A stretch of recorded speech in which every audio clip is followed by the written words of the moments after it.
He thought he had it all. A thriving career, a loving wife, a life built on trust. But one overheard conversation shattered everything. She was planning to destroy him, frame him for cheating, and steal his company. What she didn't know was that he heard every word. And now he's about to turn the tables. The soft hum of machines filled Gavin Hart's garage workshop, the scent of heated metal and solder drifting through the air like a familiar companion.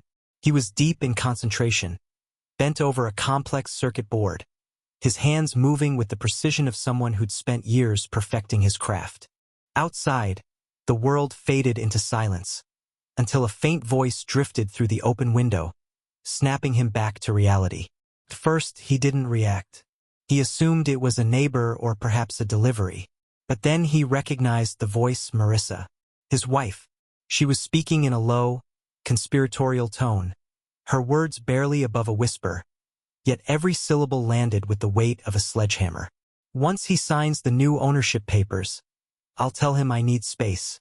By then, I'll have enough dirt to make it look like he's been unfaithful, she said, her voice laced with cold confidence. And when it goes to court, I'll take half of everything. Gavin's breath caught in his throat.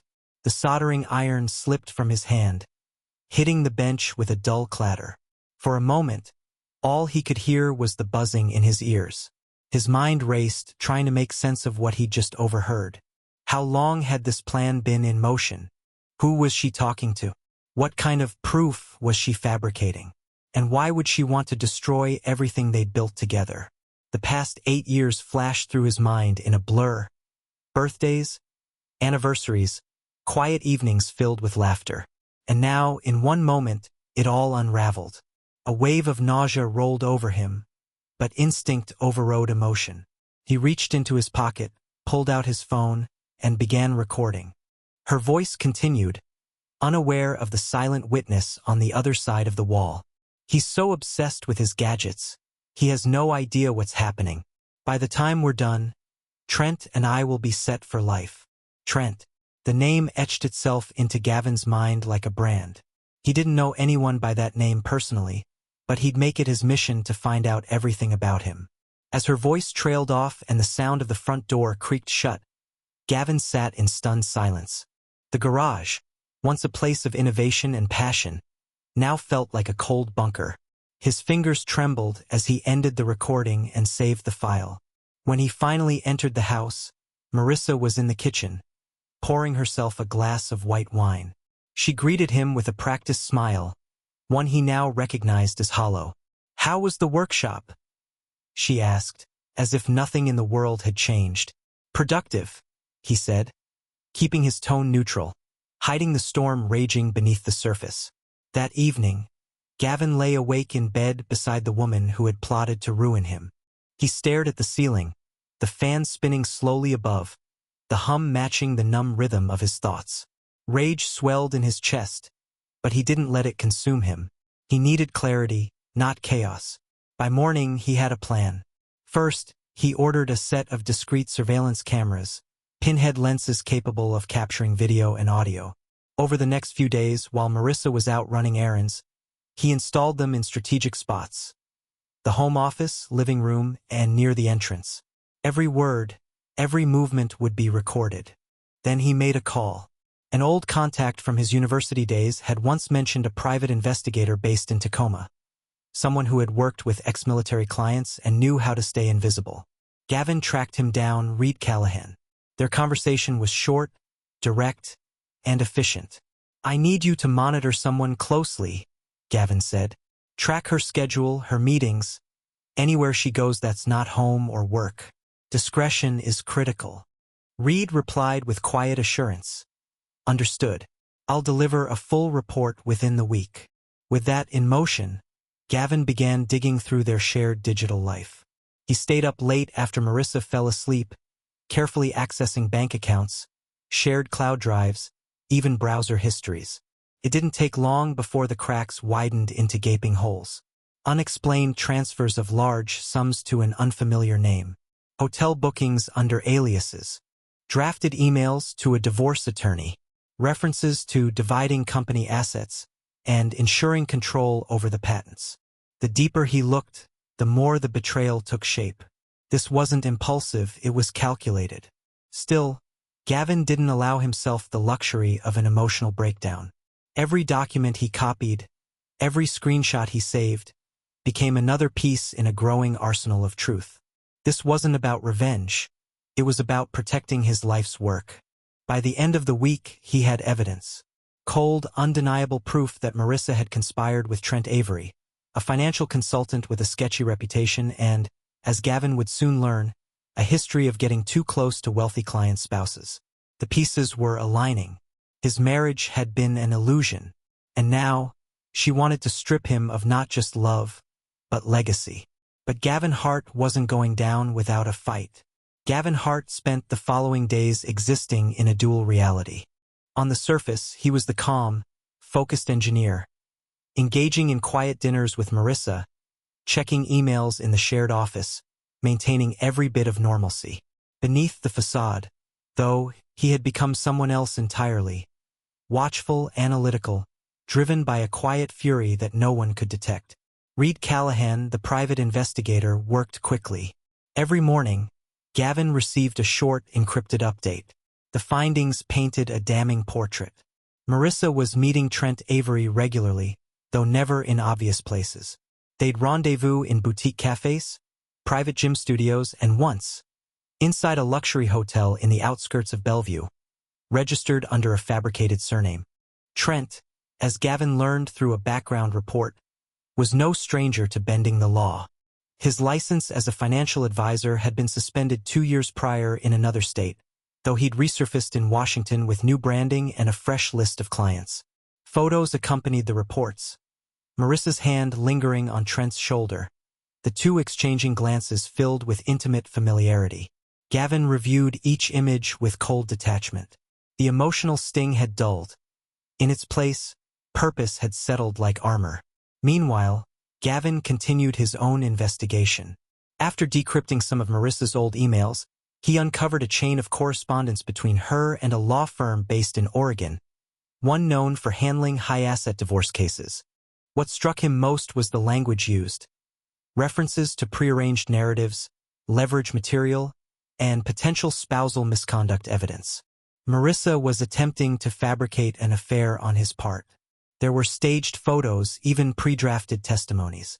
Gavin recognized some of the witnesses as distant acquaintances, people who had no reason to be involved in their personal lives.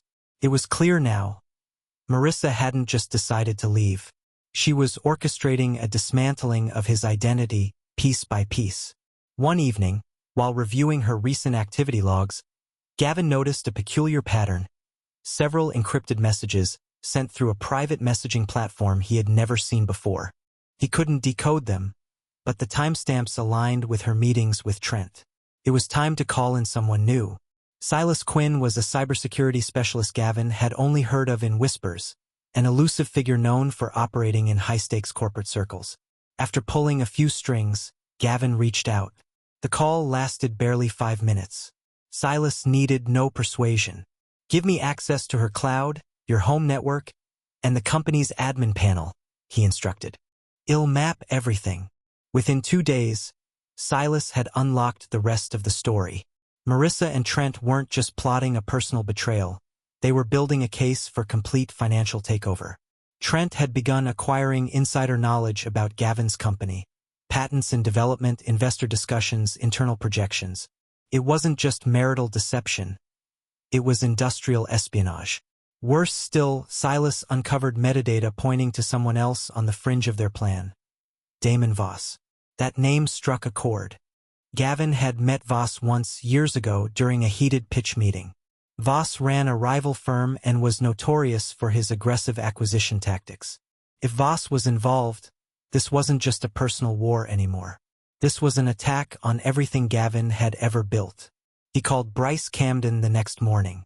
Bryce had been Gavin's partner from day one, his trusted co-founder and friend. They met in a quiet park across the lake, far from any suspicious eyes. Gavin laid everything out, from the surveillance to the digital trails. Bryce listened in silence. When Gavin finished, he didn't ask questions, only nodded. "We lock it down," he said. The company, the board, our investors. Voss isn't getting a single brick of what we've built.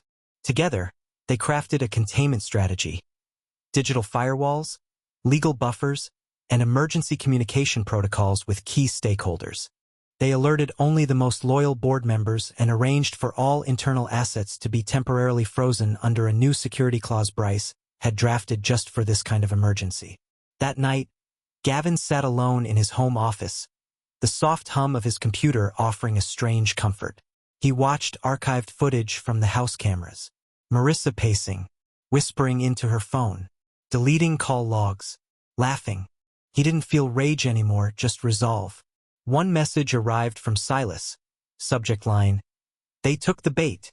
It referred to an intentional leak, a forged document Gavin had let slip through an unsecured file, suggesting he was preparing to hand over ownership of the business to Marissa as part of a restructuring. The moment she opened it, Silas tracked the distribution trail. She had forwarded it to Trent. Trent, in turn, sent it to Damon Voss. They believed the trap. Gavin leaned back in his chair, fingers steepled. He had his team. Reed watching the ground, Silas in the digital realm, and Bryce guarding the gates. He had the evidence, the timelines, the patterns. Every move they made was being logged. The storm had gathered, but Gavin Hart was no longer in retreat. He was ready to strike. In the days that followed, Gavin Hart continued to move like a shadow through his own life. To the outside world, nothing seemed amiss. He was polite with Marissa, attentive during morning coffee, even affectionate when the moment demanded it. But beneath that calm exterior, he was building something far more intricate than any robotic prototype. He was constructing their downfall. Silas Quinn, true to his reputation, kept a pulse on every digital breath Marissa took. His firewalls detected activity in hidden messaging apps, offshore communication platforms, and ghost accounts tied to Trent Avery's consulting firm. Each interaction was quietly recorded, time-stamped, and stored in an encrypted drive. The growing archive painted a detailed web of deceit, each thread leading to one inevitable collapse. Meanwhile, Reed Callahan continued surveillance on the ground. His photos became sharper, his intelligence more refined. He tracked Trent and Marissa to an upscale hotel on the outskirts of Spokane, where they stayed under aliases and met with a third party, Damon Voss. The encounter was brief but telling. Reed caught photos of documents exchanged, hushed arguments over wine, and Marissa handing over a flash drive. It was more than betrayal now. It was treason. Back in his office, Gavin began to script the final act. With Bryce Camden's help, he crafted an elaborate false narrative, a trail of breadcrumbs designed to lure the conspirators into revealing their true intentions. Emails were drafted, complete with fake headers and believable legal language. They detailed Gavin's plans to step down from the company due to health reasons, transferring temporary control of assets to Marissa for family protection. Silas ensured those documents were accidentally uploaded to a shared folder connected to Marissa's cloud account. She took the bait almost immediately. Within hours, she forwarded the files to Trent. Trent passed them along to Damon Voss. It was everything Gavin needed to confirm what he already suspected. The three of them were working in tandem to dismantle his professional empire under the illusion of emotional breakdown and marital failure. Reed sent a text that same night. They're celebrating at the Cascade Ridge Hotel. Room 612. Got eyes on them now. Gavin didn't respond immediately. He stared at the message, his mind weighing the gravity of what he was about to do. This wasn't revenge, it was self-preservation. And it had to be executed perfectly. He waited until the next morning before making his next move. At 6 a.m., Silas sent over a data package, intercepted emails and encrypted texts between Marissa and Damon. They discussed Gavin's compliance, joked about his supposed breakdown, and finalized plans to liquidate shares. They even spoke about dividing up properties he didn't know Marissa had secretly listed on the market. It was all there. Every line of text was a nail in their collective coffin. Gavin forwarded the data to Cole Maddox, his attorney, with a short note, "Prepare for formal action."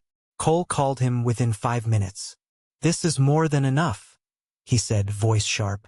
"A fair, conspiracy, financial fraud, attempted hostile takeover. We'll bury them. Make it clean, Gavin replied. No drama, just truth. While Cole prepared the legal side, Gavin focused on the presentation. He reserved the executive conference room at headquarters for what would appear to be a simple restructuring meeting.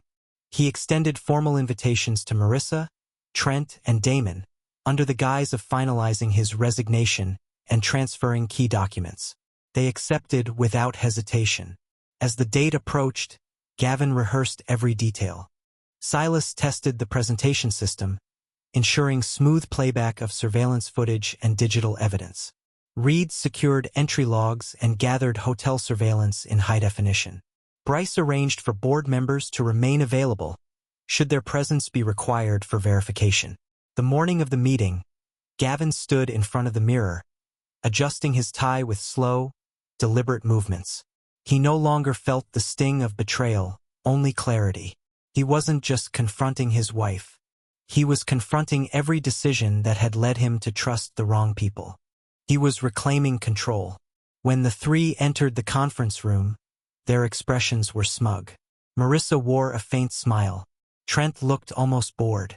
Damon scanned the room like a predator already savoring his meal. Gavin greeted them with cordial professionalism, offering coffee, handing out what appeared to be contract packets. Then he pressed a button on the remote, and the room's projector whirred to life. The first video played, grainy surveillance footage showing Marissa in a hotel hallway, kissing Trent. No one spoke. The next clip showed Marissa meeting Damon, passing him a USB. Emails followed on screen. Audio clips. Screenshots of text threads. Trent shifted uncomfortably. Damon clenched his jaw. Marissa sat rigid, her expression frozen somewhere between confusion and dread. Gavin said nothing. He let the truth speak for itself. As the final slide faded to black, he folded his hands on the table. I suggest you each seek legal counsel, he said calmly. No one responded. The meeting ended in silence. The conference room remained still after Gavin Hart exited. For a brief moment, time itself seemed suspended. Three conspirators seated in stunned silence, surrounded by evidence that left no room for denial. Gavin walked down the corridor of his company's headquarters with steady steps, each footfall echoing the shift in power that had just taken place. By the time he reached his office, Cole Maddox was already on the line. They're going to panic, the attorney said without preamble. Now we squeeze. Over the next 24 hours, everything moved with clinical precision. Cole filed legal notices, including formal petitions for a divorce, asset protection orders, and restraining motions.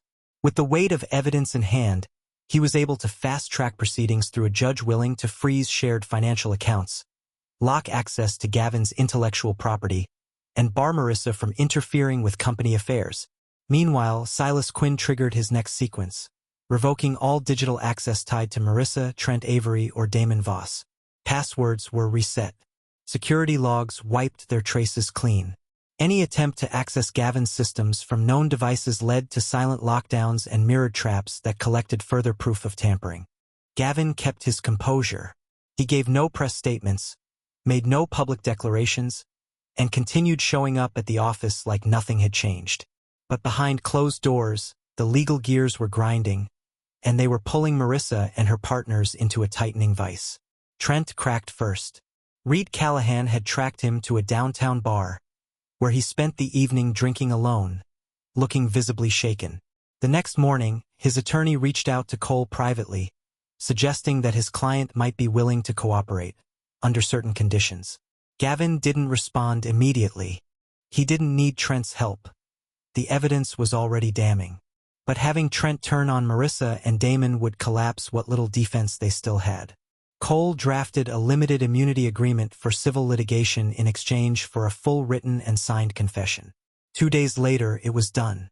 Trent handed over a signed statement that detailed the entire conspiracy, how Marissa had approached him, how they had fabricated Gavin's infidelity claims, and how Damon had pushed to use the scandal as leverage in a hostile business acquisition. With Trent's statement, Gavin had everything: documented infidelity, collusion, financial manipulation, and attempted corporate theft. Still, Marissa remained defiant.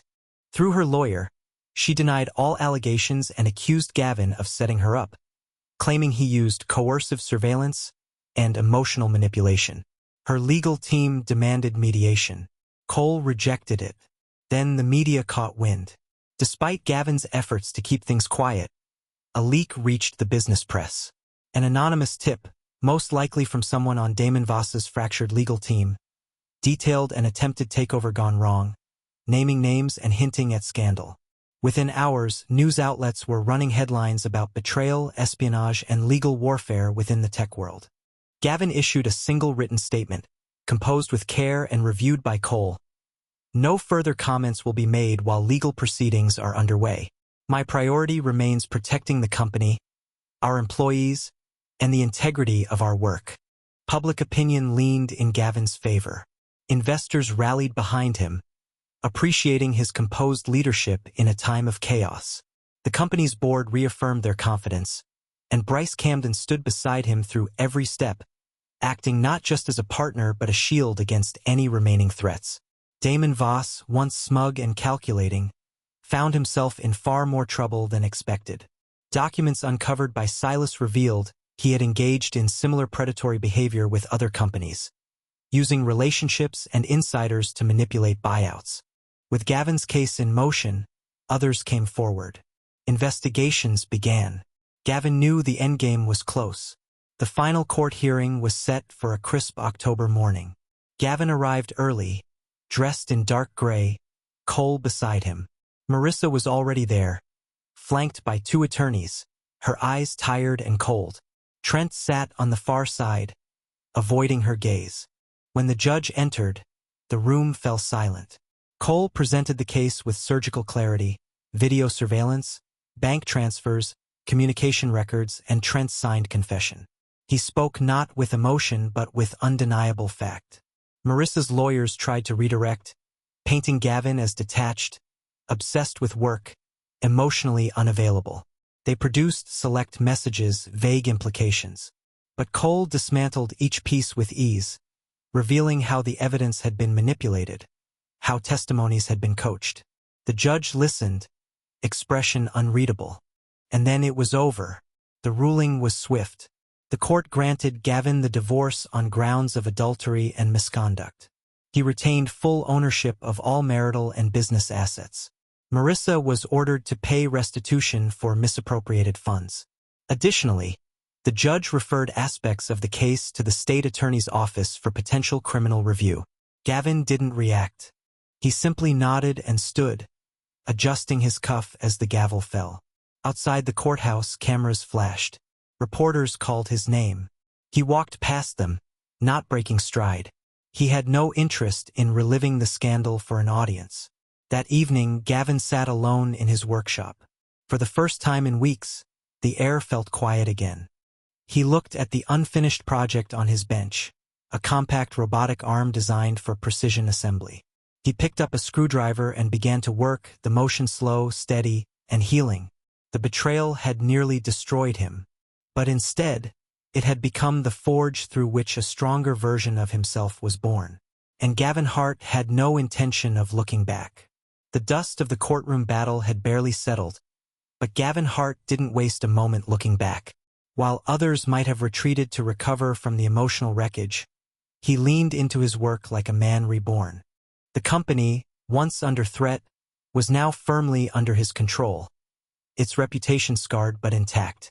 The scars, Gavin believed, would serve as reminders of what nearly was. Investor confidence surged in the weeks that followed.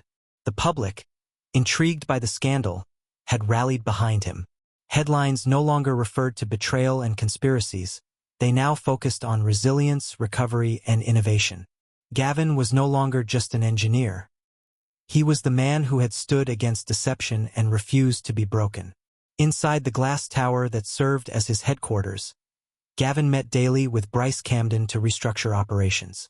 Together, they fortified the company's legal and digital infrastructure. Silas Quinn, now employed full-time, led a new cyber defense division with a growing team of elite specialists. All systems were monitored, all vulnerabilities patched. The company was not just healing, it was evolving. Reed Callahan had also remained on retainer. Though the immediate crisis had passed, Gavin wanted eyes on the periphery.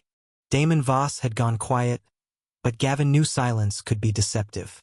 Legal proceedings against Voss continued behind the scenes, with multiple parties coming forward to file similar claims of corporate manipulation. Gavin's evidence had opened the floodgates. Meanwhile, Marissa's world had unraveled. With the divorce finalized and her assets frozen, she had moved out of state, trying to escape the public scrutiny. Her professional credibility shattered, her involvement with Trent Avery and Damon Voss now public record. She faced civil lawsuits and potential criminal charges. Gavin never reached out. He had said everything that needed to be said in court. Despite the victory, Gavin never indulged in gloating. There was no satisfaction in watching someone destroy themselves. The damage had already been done. What mattered now was building something better, from the ruins, yes, but on new terms. He launched the Heart Initiative, a private foundation funded through a portion of his reclaimed assets. Its mission was simple: to support individuals and small business owners who had been victims of fraud, manipulation, or legal exploitation. He staffed it with financial counselors, legal advisors, and digital security consultants. Real experts, not the kind who promised help and vanished at the first sign of trouble. The first client they helped was a single mother who had lost her small tech startup to a predatory investor. Gavin met her personally, offering not just financial assistance but mentorship. Her gratitude reminded him of why he had survived everything, so he could help others do the same. As fall deepened, the city transformed around him. Mornings were colder now, and the golden leaves scattered the sidewalks near his office. Gavin found peace in routine: early walks, hands-on engineering sessions, team briefings. He no longer lived in fear of betrayal, because he had learned how to build walls without isolating himself. One particular morning, he returned to the lab to find Bryce waiting with a smirk and 2 coffee cups. "We got the approval," Bryce said, handing over the cup. "The European expansion deal, it's on." Gavin allowed himself a small smile. The company would now have operational hubs in Munich and Barcelona.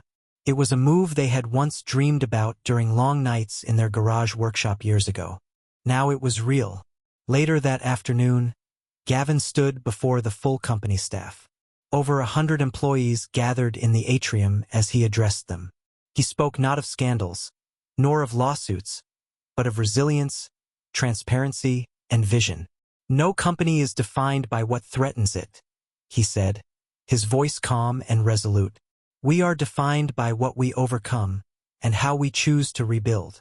The room erupted in applause. That evening, back in his home, Gavin sat alone once more in his garage. The same space where everything had begun and nearly ended. But now it felt different. No longer a place of isolation, but of creation. He powered on the prototype he'd been working on quietly in the background, a robotic limb with delicate articulation and adaptive feedback. It moved smoothly, almost human. Gavin watched it flex and twist with precision, the culmination of months of labor finally coming to life. It wasn't just a piece of machinery. It was a symbol of what he had become. Stronger, smarter, unshakable. A knock at the door broke his focus. It was Elise, his sister. She dropped by unannounced sometimes, just to check in. "Dinner?" she asked with a raised brow. Gavin smiled, wiped the grease from his hands, and nodded. "Yeah, let's go." They stepped into the crisp evening air, the weight of the past finally behind them. The story that had once threatened to define Gavin Hart was now just that. A story. One of many. The next chapters were still unwritten. But he knew one thing for certain. He would write them on his own terms.